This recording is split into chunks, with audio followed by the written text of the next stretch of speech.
은혜 입은 가문이라는 제목으로 함께 말씀 나누기를 원합니다. 저는 개인적으로 믿음의 가문이나 신앙의 가문, 오래된 믿음의 가문, 신앙의 가문을 참 많이 부러워합니다. 학벌의 가문이라든지, 아니면 명예가 있는 가문이라든지, 아니면은 재벌이라든지, 저는 이런 거는 별로 부럽지가 않은데 3대, 4대, 5대 이렇게 신앙생활을 쭉 해온 가문은 참 많이 부럽습니다. 그거는 제가 노력해서 될 일이 아니기 때문에 더욱더 그렇습니다. 그런데 성경을 보면 그런 민족이 있는데 이스라엘 민족이 바로 그렇죠. 하나님으로부터 선택을 받아서 수백 년 동안, 수천 년 동안 믿음의 가문으로 내려오고 있습니다. 그러니까 우리나라의 믿음의 가문은 여기다 갖다 대면은 이건 믿음의 가문도 아니죠. 이거는 몇십 대, 몇백 대까지 올라가니까. 그런데 이스라엘 민족은 하나님의 선택을 받았다. 이 자부심이 얼마나 큰지. 그리고 주변에 있는 사람들도 하나님을 잘 몰라도 저 사람들은 하나님의 선택을 받은 사람들이야. 이거를 다 알고 있어요. 그걸 다 인정을 해요. 그런데 반면에 아무도 알아주지 않는 가문들이 있어요. 아무도 인정해주지 않는 족속들이 있습니다. 있는지 없는지도 잘 모르는 그런 족속들, 처음부터 아주 약하고 그리고 부족한 족속으로 세워진 그런 족속들이 이스라엘에 많이 있습니다. 그런데 이들은 은혜를 입었습니다. 은혜를 입은 족속이 돼요. 은혜를 입은 가문이 돼요.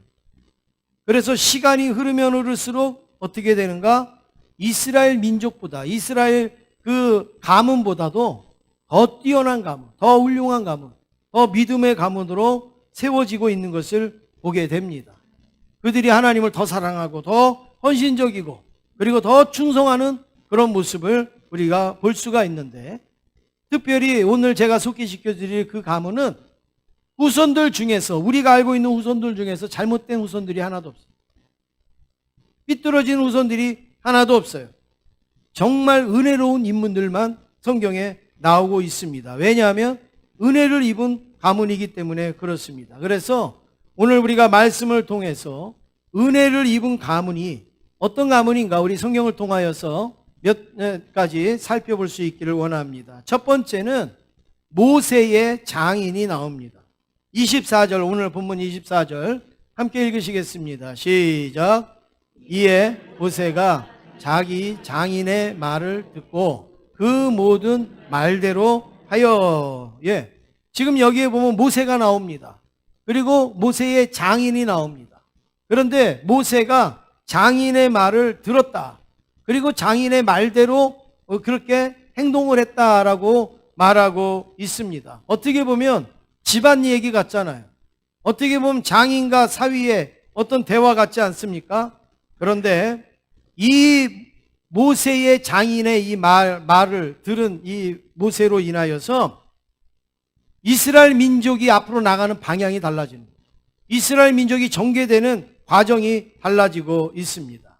지금 모세의 장인이 모세에게 이야기한 시점이 언젠가 하면 이스라엘 백성들을 모세가 이끌고 광야로 나온 시점이에요. 지금 광야에서 정처 없이 떠도는 가나안을 향하여서 가는 그 시기에 모세의 장인이 모세에게 아주 조언을 한 거예요. 아주 힘든 조언을 했습니다. 그런데 그 조언을 이 모세가 잘 듣고 소화를 잘 시키고 그리고 그 조언대로 행하였을 때에 모세의 장인뿐만이 아니라 모세뿐만이 아니라 이스라엘 모든 민족이 힘을 얻습니다. 이스라엘 모든 민족이 유익을 얻습니다. 조언을 하려면 이런 조언을 해야 돼. 조언을 하려면 이렇게 조언을 해야 돼. 자기의 유익이나 자기의 필요한 것을 조언하는 게 아니라 정말 모세를, 정말 민족을 생각해서 이 모세의 장인이 모세에게 조언을 했는데 무슨 조언을 했는가? 어떤 조언을 했길래 이러는가? 25절 말씀 같이 읽겠습니다. 25절입니다. 시작. 능력 있는 사람들을 택하여 그들을 백성의 우두머리 곧 천부장과 백부장과 50부장과 10부장을 삼음해. 모세의 장인이 조언을 한 게 바로 이겁니다. 이스라엘 무리 중에서 능력 있는 사람, 그래도 능력 있고 지도력 있는 사람들을 택해서 어떤 사람은 천부장으로, 어떤 사람은 백부장으로, 어떤 사람은 50부장, 10부장, 그 능력에 맞게 그렇게 세워라.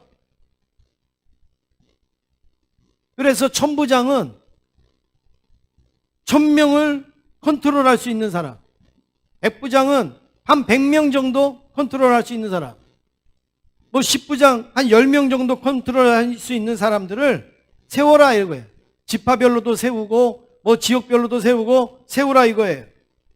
왜냐하면 이 모세의 장인이 보니까 모세도 안타깝고 이스라엘 민족도 안타까운 거예요.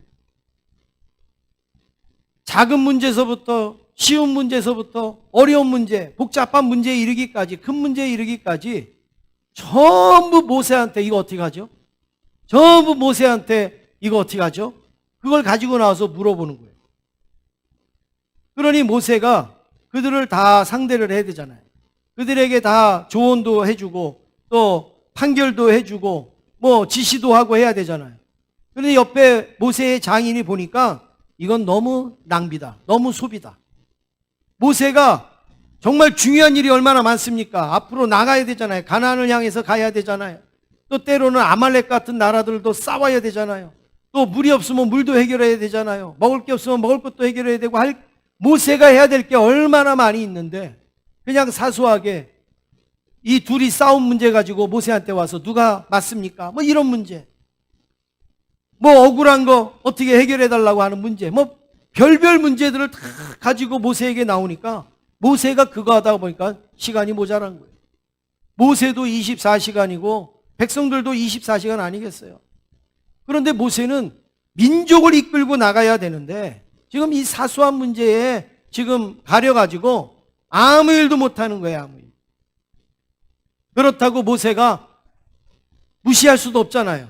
돌아가라고 그렇게 할 수도 없잖아요. 일일이 다 상대를 해줍니다.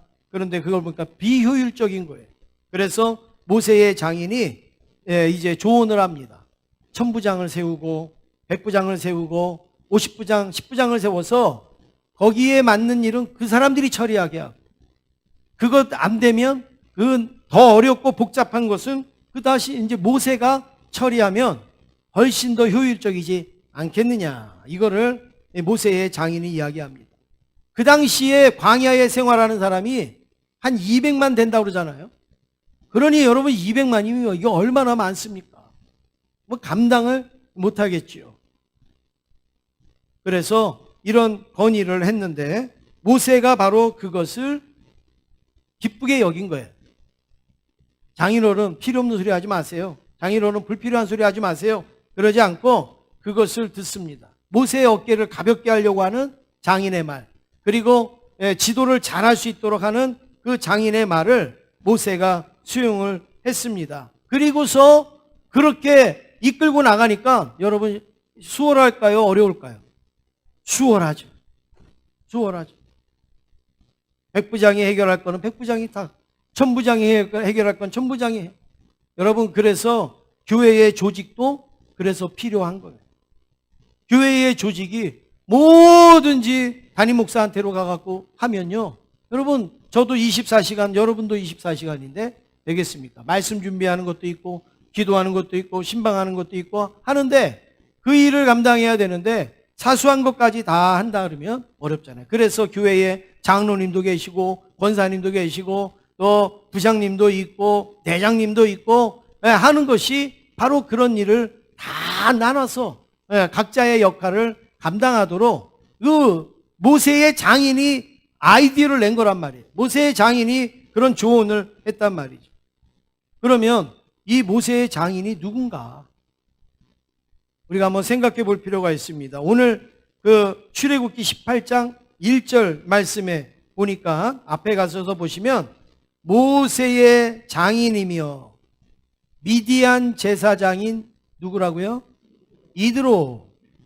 모세의 장인은 이드로라는 사람이에요. 근데 이 이드로는 유대인이 아니에요. 미디안의 제사장이었다 이렇게 말합니다. 어떻게 해서 모세가 이 미디안의 제사장인 이드로를 장인으로 그렇게 맞습니까?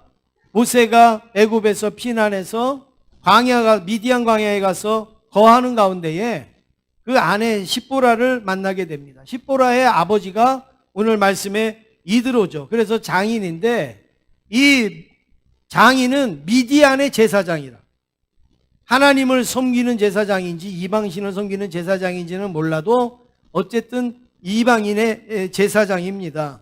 그런데 이 제사장이라고 하면 그 당시에 그래도 거룩한 사람. 어느 나라, 어느 족속이든지 제사장은 거룩합니다. 그리고 정결하고 그리고 구별된 사람들이에요. 그런 이 이드로인데 이 미디안의 광야에 있었다라고 말하는데 이들은 유목민입니다. 떠돌이 백성들이에요. 양 몰고 소 몰고 다니면서 여기 좋으면 여기 있다가 또 이리 옮기다가 하는 그런 유목민이에요. 그리고 그들이 쭉 올라가 보면 그들의 직업이 뭔가가 나오는데 대장장이다. 연장을 만들고 도구를 만들고 하는 대장장이다. 다시 말해서 굉장히 힘든 일을 하는 그런 사람인 것을 알 수가 있어요. 그래서 이 사람들은 돌아다니면서 대장장이를 하고 그리고 양을 또 치고 하는 그런 일들, 황무지와 광야에서 떠돌이처럼 사는 사람들, 정착해서 사는 땅도 없고 그냥 떠돌이처럼 사는 사람들. 그게 바로 모세의 장인 이드로. 그런데 이들을 뭐라고 얘기했느냐? 겐 족속으로 성경에는 나옵니다. 겐 족속. 겐 족속. 여러분들이 조금 이해하기 쉬우려면 뭐예요? 흑인 족속이 아니고 겐 족속이다. 겐 족속으로 나오고 있습니다. 여러분 이 겐 족속은 떠돌이라고 그랬잖아요. 어디 땅이 정착되어 있지 않아요. 떠돌이에요. 그런데 이 겐 족속하고 모세하고 어떻게 연관을 갖게 되어졌는가 하면 물론 이드로의 그 족속이 겐 족속이기 때문에 연관도 있지만 이스라엘 백성들이 애굽에서 탈출할 때 광야로 나올 때에 이 겐 족속이 우리도 같이 갑시다 이렇게 따라 나온 족속이에요. 그래서 출애굽기에 보면 중다한 잡족들도 따라 나왔다 이런 내용이 있거든요. 중다한 잡족은 뭐냐면 유대인들이 아닌데 소수 족속으로 있던 사람들이 이번 기회에 우리도 애굽에서 벗어나서 당신들 따라서 우리도 가나안 가겠습니다. 그리고 따라 나온 족속들이 중다한 잡족이다. 잡족. 네. 그러니까 아주 소수인 그 사람들이 따라 나왔어요. 그 따라 나올 때 함께 나왔던 그 족속이 바로 겐 족속이라는 거예요. 근데 다른 족속들은 이름을 잘 모르는데 이 겐 족속은 이제 우리가 지금 알고 있는 것이죠. 그래서 이들이 이스라엘에 편입된 족속, 원래부터 뿌리가 이스라엘에 있는 족속이 아니라 이스라엘에 편입돼 흡수된 그런 족속이라 이렇게 말하고 있어요. 그렇지만 이 겐 족속은 나중에 시간이 흐르면 흐를수록 5배로운 인물들이 나옵니다. 5배로운 가문으로 자리를 잡습니다. 이스라엘 백성들보다도 더 이스라엘 백성들과 같은 그러한 역할을 감당하는 족속이 되고 있습니다. 한번 그거를 오늘 좀 살펴보겠습니다. 여러분들이 오늘 정신을 바짝 차리셔야지 잘 따라오실 수 있습니다. 두 번째로 사사시대 야훼를 우리는 볼 수 있습니다. 사사기 4장 11절에 보면 우리 한번 같이 읽겠습니다. 시작. 모세의 장인 호밥의 자손 중 겐 사람 헤벨이 자기 족속을 떠나 게데스에 가까운 사하나님 상수리 곁에 이르러 장막을 쳤더라. 지금 여기에 사사기 시대에 보면 모세의 장인 누가 나와요? 아까 뭐라 그랬어요? 장인이? 이드로. 근데 여기는 또 모세의 장인 호밥. 모세가 뭐 두 번 결혼했나요? 호밥이나 이드로나 르우엘이나 같은 장인으로 나옵니다. 성경에. 여러분 참고로 그렇게 이해를 하세요. 그러니까 호밥이 다른 사람이 아니고 이드로가 다른 사람이 아니라 이들을 부를 때 호밥으로 부르기도 하고 이드로로 부르기도 하고 어떨 때는 루엘로 부르기도 합니다. 그러나 대표적으로 나올 때는 이드로예요. 우리 여기 있는 성도님들 중에서도 집에서는 영자라고 부르고 또 호족에는 순자라고 돼 있고 뭐 이런 분도 있지 않습니까? 고향에서는 갑돌이라고 부르고 근데 또 직장에 와갖고는 돌쇠라고 부르는 그런 이름도 있지 않습니까? 그리고 성경에도 그런 인물들이 많잖아요. 야곱을 이스라엘이라고 부르기도 하고 사울이라 바울이라 뭐 이렇게 부르는 이름이 2개, 3개가 있는 경우들이 참 많이 있는데 이 장인도 그런 의미입니다. 그래서 이 장인이 지금 어디 사람이라고 말하고 있습니까? 겐 사람 그랬잖아요. 겐 사람. 그게 이제 그 겐 족속을 이야기를 하는 거예요. 겐 사람 중에 헤벨이라는 사람이 있다 이거예요. 헤벨이라는 사람. 근데 이 헤벨이라는 사람이 어느 족속이라고요? 겐 족속. 그러면 이 겐 족속인 헤벨이 어떤 모습을 했는가를 우리가 볼 수 있잖아요. 이 사사 시대에는 계속 이스라엘 나라가 동네 국가같이 의도맞는 시대예요. 이 나라가 와서 치면 또 몇 년 또 거기서 압제당하고 하는데 지금 이 시대는 하솔이라는 나라의 야빈 왕이 침공해가지고 20년 동안을 지금 압제를 당하고 있는 시기예요. 그런데 여기에 야빈 왕이 있고 군대 장관이 시스라라는 그런 군대 장관이 있어요. 그런데 이들을 물리치기 위해서 하나님이 누구를 세우느냐? 드보라라고 하는 사사를 세우고 그리고 드보라는 바락이라고 하는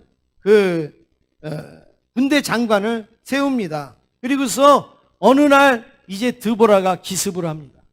그래갖고 이 시스라를 팍 이제 쫓아가는데 시스라가 기습을 당하니까 놀라잖아요. 그래갖고 도망을 가다가 어떻게 했는가? 헤벨의 집으로 들어갑니다. 오늘 읽은 헤벨. 그 겐족속 사람 헤벨의 집으로 그냥 정신없이 들어갑니다. 근데 여러분 왜 헤벨의 집에 들어갔을까요? 사사기에 보면 헤벨과 시스라가 친분관계가 있었던 사람이에요. 평소에 왕래가 있고 평소에 사이가 좋았고 화평했고 좋은 관계였다. 사사기에 그렇게 나와요. 그러니까 평상시에 헤벨이 시스라가 헤벨의 집에도 갔다가 왔다가 뭐 이렇게 하는 거예요. 물론 침공해서 왔지만 그래도 그 주민인 헤벨을 가까이 대했던 것이죠. 그러니까 위기가 찾아왔을 때에 헤벨의 집으로 쑥 들어가면 내가 여기서 숨을 수 있겠다 싶어서 들어간 거예요. 그런데 헤벨에게는 아내가 있었습니다. 이 아내가 야엘이라는 아내입니다. 이 아내가 이제 시스라가 자기 집에 들어왔다는 이야기를 듣고 시스라를 영접을 합니다. 그리고 방으로 이제 데리고 들어갑니다. 그리고 이불을 덮어주고 그리고 음식을 막 따뜻한 차도 주고 음식을 갖다 줍니다. 사람이 막 도망 다니다가 이제 방에 들어와서 따뜻한 차와 음식을 먹고 이불을 덮고 딱 둘러넣었어요. 그러면 여러분 어떻게 되죠? 예? 잠이 들겠죠? 예. 우리는 이불을 안 덮고도 잘 자는데. 예. 잠이 막 오겠죠. 그래갖고 이 시스라가 몸이 막 노곤노곤하니까 어떻게 됩니까? 그냥 이 헤벨을 믿고 자는 거예요. 아주 잠이 푹 빠졌어요. 그때에 이 헤벨의 아내 야엘이 말뚝을 가져옵니다. 말뚝이 뭐예요? 땅에다가 이렇게 박는 거 있잖아요. 그러면 여러분 박으려면 끝에를 어떻게 해야 돼요? 이렇게 뾰족하게 연필처럼 이렇게 깎아야 되잖아요. 그래서 그렇게 깎은 말뚝을 갖고 옵니다. 망치하고. 그리고서 자고 있는 그 시스라의 관자놀이에다 찍어서 죽입니다. 굉장히 잔인하죠. 그렇게 해서 딱 죽입니다. 그런데 바락이 시스라를 막 찾으러 다니고 있어요. 그래갖고 야엘이 나가갖고 바락에게 이리 오시라. 우리 집에 들어오시라. 내가 보여줄게. 그러니까 바락이 들어갑니다. 그때 야엘이 뭘 보여주는가? 우리 말씀 같이 읽겠습니다. 사사기 4장 22절 함께 읽겠습니다. 시작.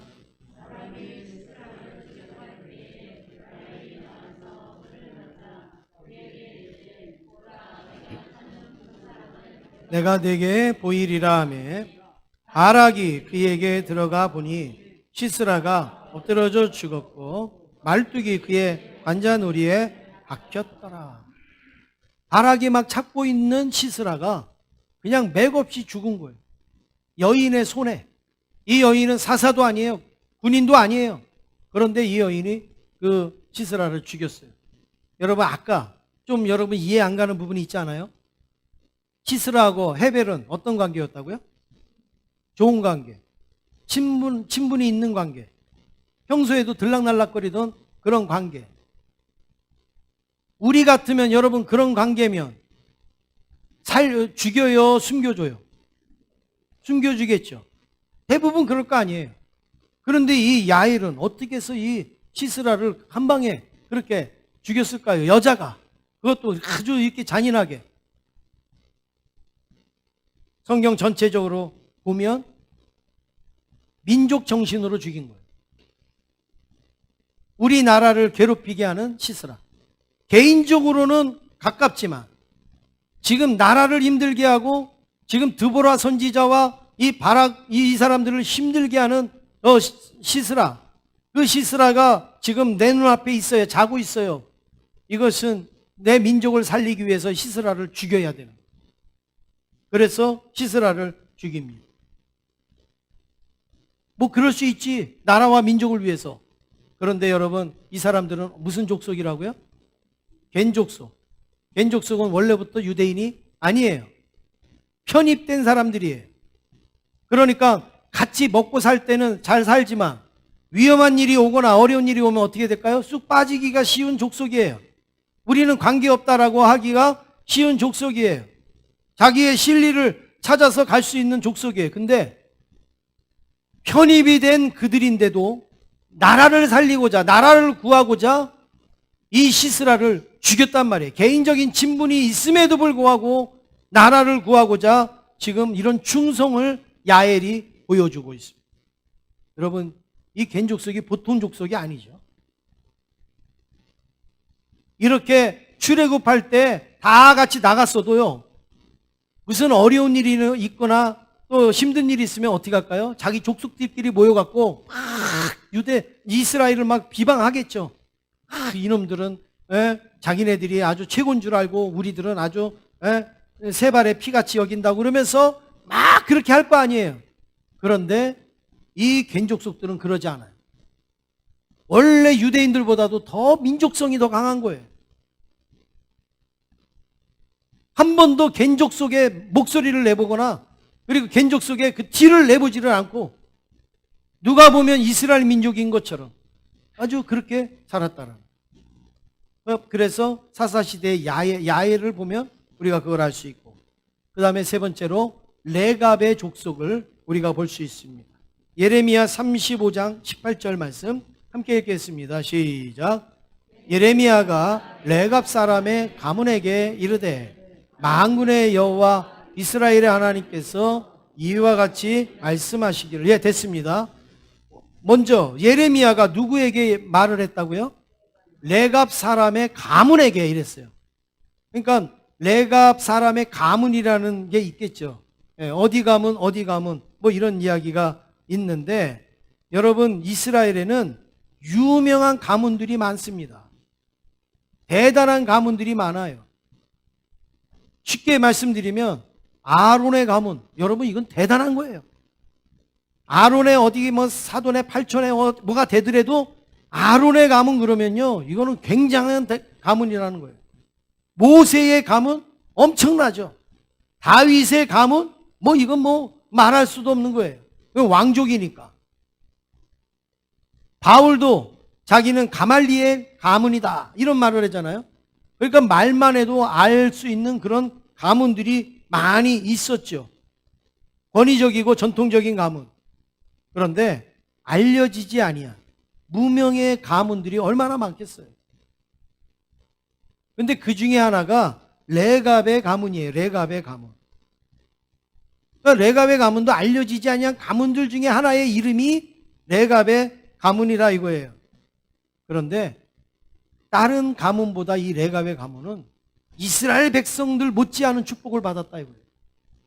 이스라엘 족속과 같은 은혜를 입은 그러한 가문이었다. 이스라엘 백성들보다 더 이스라엘 백성들다운 그러한 충성, 그러한 헌신을 했던 그런 가문이라 알려지고 있습니다. 이 레갑의 가문이 누구냐? 쭉 올라가면 그 야엘의 가문, 쭉 올라가다 보면 이드로의 가문. 그들이 누구라고 그랬어요? 겐족속. 그러니까 이 겐족속이 내려가다가 이제 레갑의 가문이 되어지는 거죠. 거기에 가문이 나오는 거죠.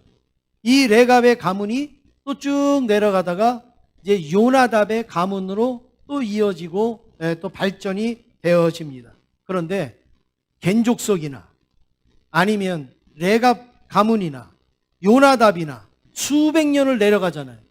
그런데 어떻게 된 게 신앙은 더 거꾸로 더 충성을 합니다. 더 하나님을 잘 섬깁니다. 더 하나님의 영광을 위해서 쓰여지고 있습니다. 여러분, 우리 한국의 신앙을 한번 보시면 아까도 우리 그 동방의 예루살렘 평양 우리 집사님이 기도하실 때 말씀하셨는데, 우리가 객관적으로 생각할 때 우리나라의 초대의 신앙이 더 좋았겠습니까? 지금의 신앙이 더 좋겠습니까? 네? 예. 초대의 신앙보다 점점 못해지는 것처럼 느껴지죠, 우리가. 당연한 거예요. 그럴 수밖에 없어요.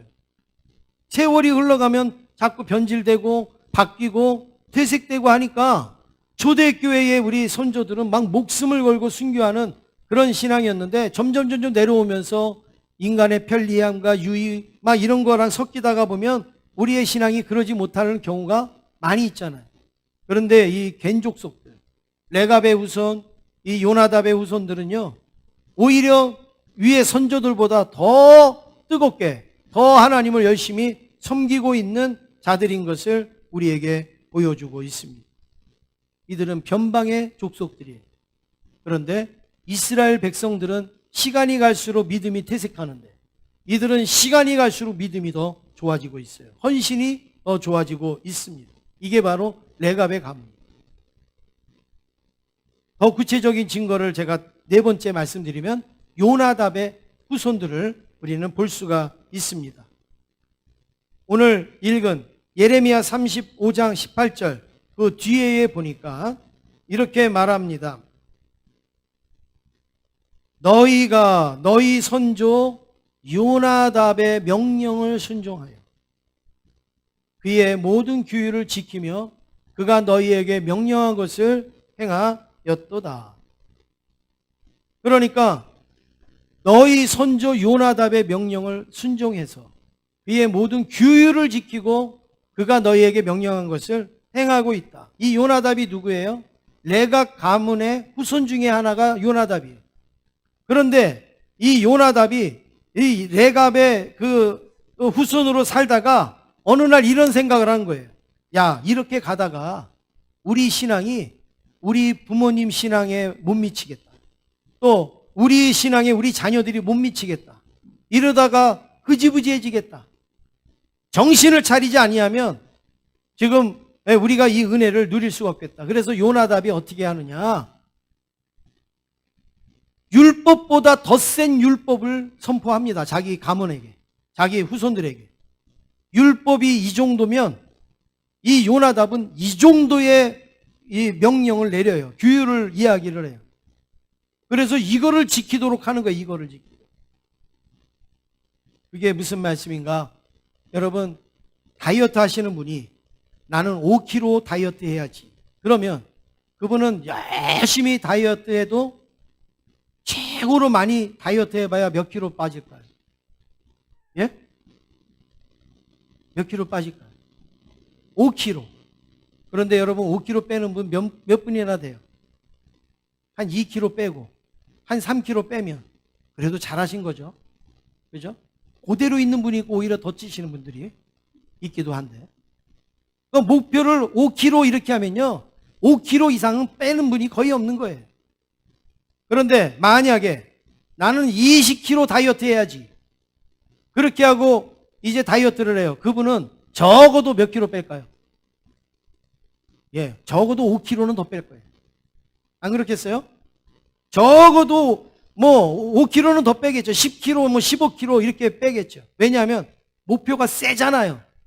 목표가 세니까 그거를 하다가 보면 목표를 반만 이루었어도요 10kg잖아요. 근데 5kg 빼야지 그 목표가 약하잖아요. 그러면 약하면 그거 다 해봐야 5kg예요. 무슨 말씀입니까? 요나답이 볼 때 이스라엘의 율법이 이 정도예요. 수준이. 그런데 이거를 지키자 그러면 이거에 못 미쳐서 지킨단 말이에요. 사람들이. 그러니까 어떻게 하는가? 이거보다 훨씬 더 센 거를 딱 말을 하는 거예요. 요나답이. 이거 지켜라. 그러면 혹시 이걸 못 지켰어도 뭐는 지킬 수 있어요? 율법은 지킬 수 있는 거예요.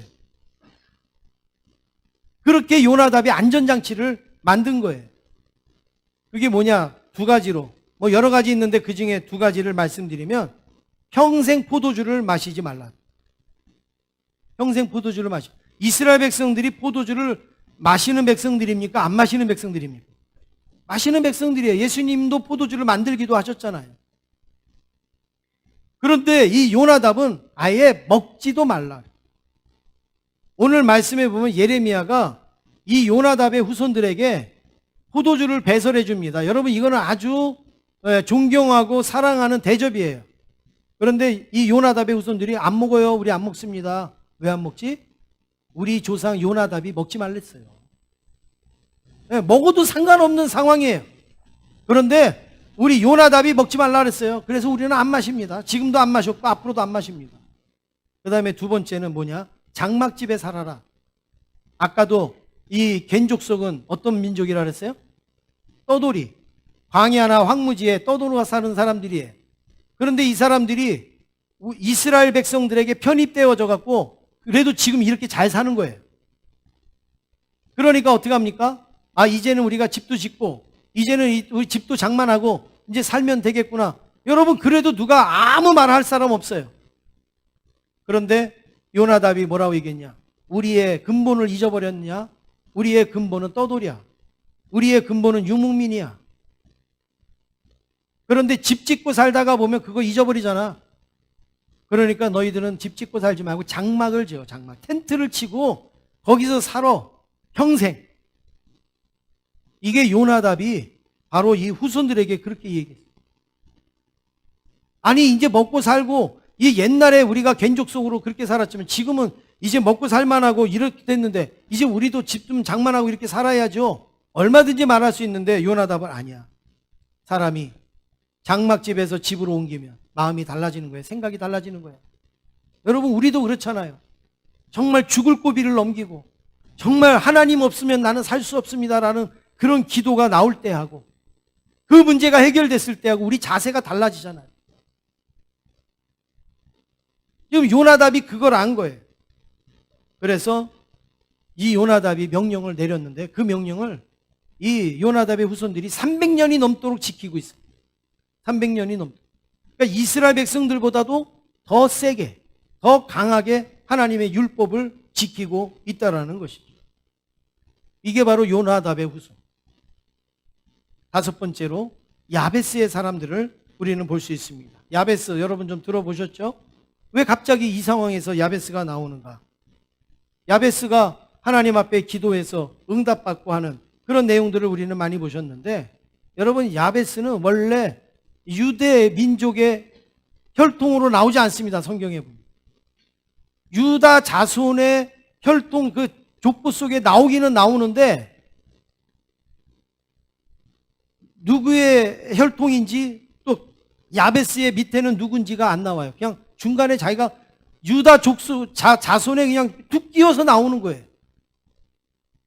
이게 어떻게 설명을 할 수가 있겠어요?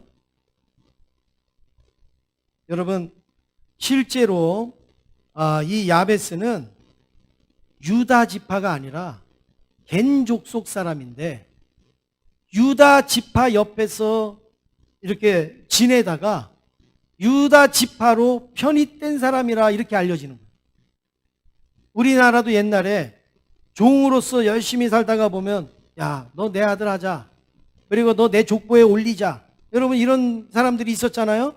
마찬가지로 겐 족속인데 이 야베스의 그 위에 그 선조들이 너무너무 열심히 이 유다 지파를 돕고 하니까, 충성하니까, 그냥 우리 지파로 하자. 그리고서 쑥 끌고 들어온 거란 말이에요. 그래서 이 야베스가 유다 지파의 계보 속에 나오는 그런 모습이 된 것이죠. 그래서 역대상 2장 55절에 보면 우리 이런 말씀이 있습니다. 같이 한번 읽겠습니다. 시작.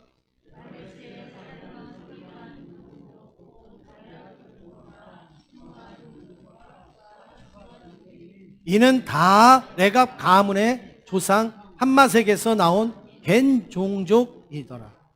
이해가 되시죠? 지금 야베스에 이런 종족이 있었다라는 거예요. 야베스에 보니까 서기관 종족도 있고 디럇 종족도 있고 시므아 종족, 수가 종족이 있는데, 이 사람들은 원래부터 유대인들이 아니라 레갑 가문의 조상 함마색에서 나온 어느 종족이라고요? 겐 종족, 겐 족속이다. 이렇게 말하고 있어요. 그런데 이들이 어느 날 보니까 서기관 종족이 된 거예요. 어느 날 보니까 성전에서 일하고 있어요. 어느 날 보니까 이제 하나님의 제사를 지내는 일을 돕고 있다라는 겁니다. 바로 여러분, 이 야베스도 바로 그런 무리들 가운데에 한 부류라는 것을 우리에게 보여주고 있습니다. 어떻게 해서 이들이 서기관 종족이 됐을까요? 어떻게 해서 이들이, 여러분, 유대인들은 이방인들을 우리는 너무나 잘 알잖아요. 뭐처럼 여긴다고요? 개, 돼지로 여긴다. 우리는 다른 거는 몰라도 그거는 너무나도 열심히 들었어요. 그런데 어떻게 이들이 어떻게 서기관 종족이 되고 이렇게 예배를 돕고 제사를 주관하는 종족들이 되었냔 말이에요. 여러분, 이걸 어떻게 연결할 수 있어요? 정치력으로 했겠어요? 뭐로 했겠습니까? 성경에 보면 이들이 너무 충성되니까, 요나답의 계명을 가지고 너무 충성되게 하니까 하나님이 이들을 인정해 주시고, 그리고 백성들도 그들을 인정하고 하나님께서 그들을 축복을 해 주시고, 은혜 입은 가문으로 만들어 주시는 거예요. 은혜 입은 가문. 형편없는 가문이지만, 신앙적으로 뿌리가 없는 가문이지만 하나님이 은혜를 입은 가문이 되게 하신 거예요. 그래서 우리가 6번째로 하나님이 이들에게 주시는 축복을 우리는 보게 됩니다. 어떤 축복을 주셨는가? 예레미야 35장 19절 그 말씀을 같이 읽겠습니다. 시작. 그러므로 만군의 여호와 이스라엘의 하나님께서 이와 같이 말씀하시니라. 레갑의 아들 요나답에게서 내 앞에 설 사람이 영원히 끊어지지 아니하리라 하시니라. 아멘. 레갑의 아들 누구에게서요? 요나답에게서. 우리 계속 말씀드렸던 이제 그 맥락 아시겠죠? 네, 겐족속 레갑 요나답에게서 내 앞에 설 사람이, 하나님 앞에 설 사람, 하나님 면전에 설 사람이 어떻게 된다고요? 영원히 끊어지지 않는. 잠시 너희들 믿다가 잠시 그렇게 일하다가 사라지는 족속이 아니야. 영원히 너희들은 이제 남아있을 거야. 하나님을 섬기고 주의 일을 하는데, 레갑의 후손들, 요나답의 후손들, 이 사람들은 내가 영원히 축복해 줄 거야. 여러분, 이게 하나님의 축복입니다. 이스라엘 민족이 아닌데, 편입된 변방의 족속인데 하나님께서 영원히 축복을 해 주신다고 말씀을 하고 있습니다. 그래서 이제 이 레갑의 후손들은요, 전부 어디에 나타나는가? 우리가 오늘 다 살펴볼 수 없지만 성전과 관련된 일을 다 맡아요. 성전과 관련된 일을 다 맡아요. 그리고 하나님 앞에 끊이지 아니하는 그러한 축복받은 가문이 됩니다. 그리고 오늘 이 예레미야 35장에도 예레미야가 그 레갑 족속들을 축복을 하고 있습니다. 사랑하는 성도 여러분, 오늘 저와 여러분도 우리의 가문을 이 겐족속과 같이, 레갑 족속과 같이, 요나답의 가문과 같은 가문을 만들 수 있기를 주님의 이름으로 축원합니다. 우리는 정통 이스라엘 백성도 아니에요. 우리는 정통 유대인도 아니에요. 우리는 처음부터 하나님을 섬기던 그런 백성들도 아니에요. 그러나 이드로를 택해서, 야엘을 택해서, 또 아니면 레갑을, 또 아니면 요나답을 하나님은 택하여서 이스라엘 민족보다도 더 뛰어난 민족, 이스라엘 백성들보다도 더 이스라엘 백성들과 같은 그런 족속으로 삼으신 것처럼 오늘 저와 여러분들의 가문이 영원히 세월이 흐를수록 더 하나님의 영광을 드러내는 믿음의 가문이 되기를 간절히 원합니다. 그래서 여러분, 부모님이나 손조들의 믿음이 없다고 기죽지 마세요. 우리의 신앙의 연조가 짧다고 여러분 속상해하지 마세요. 여러분이 이드로가 되면 되는 거예요. 여러분이 레갑이 되면 되는 거죠. 여러분들이 요나답이 되고 야일과 같은 심령이 되어지면 하나님께서 여러분의 가문에 은혜를 입혀주실 줄로 믿습니다. 우리의 가문이 은혜를 입으면 우리도 레갑의 후손이 될 수가 있고 요나답의 후손의 그 축복을 누릴 수 있는 줄로 믿습니다. 혹시 내 자녀를 보니까 아이고 나보다도 신앙생활 못하고 그냥 게으르고 여러분 속상해도 그래도 믿음을 가지세요. 나중에 정말 이런 겨자씨만한 믿음을 가지고도 나중에 정말 레갑과 같은 요나답과 같은 후손들이 나올 것이라는 이 확신과 믿음을 가지고 또 지금 신앙생활을 잘 되는 가정이 있습니까? 그러면 가능성이 더 많으니까 더 열심히 하나님의 말씀에 순종하고 하나님의 말씀을 지키고자 오늘 이 자리에 요나답과 같이 명령 내리는 가장들이 있어야 돼요. 요나답과 같이 자녀들에게 명령을 내리는 어른들이 있어야 된단 말이에요. 율법보다도 더 율법다운 그 명령을 그걸 지키라고 해요. 근데 우리는 너무 자녀를 사랑해서 율법이 여기 있고 하나님의 말씀이 여기 있으면 많이 깎아갖고 요거만 해 너는 열심히 가서 돈 벌어 내가 가서 기도할 테니까. 자녀를 망하게 하는 거예요. 자녀를 잘못되게 하는 거예요. 내가 예수님 이만큼 믿어서 이만큼 됐을까? 너는 이만큼 믿어야지. 그렇게 밀고 나가야지. 여러분 자녀가 이 레갑 자손과 같은 축복을 누릴 수 있다는 거죠. 왜 우리가 뭔데 우리가 깎아줍니까? 우리가 뭔데 그걸 이해해 줍니까? 너는 이 정도만 해. 너는 이렇게만 해. 너는 얼굴이나 내밀어. 우리 제자교회 안에서도 우리 제자교회 안에 모든 가문이 이런 처음에는 이름도 없는 겐족속이었지만 나중에는 이스라엘 백성들이 전부 부러워하는 레갑의 가문으로 축복의 가문이 되시기를 은혜 입은 가문이 되시기를 주님의 이름으로 축원합니다.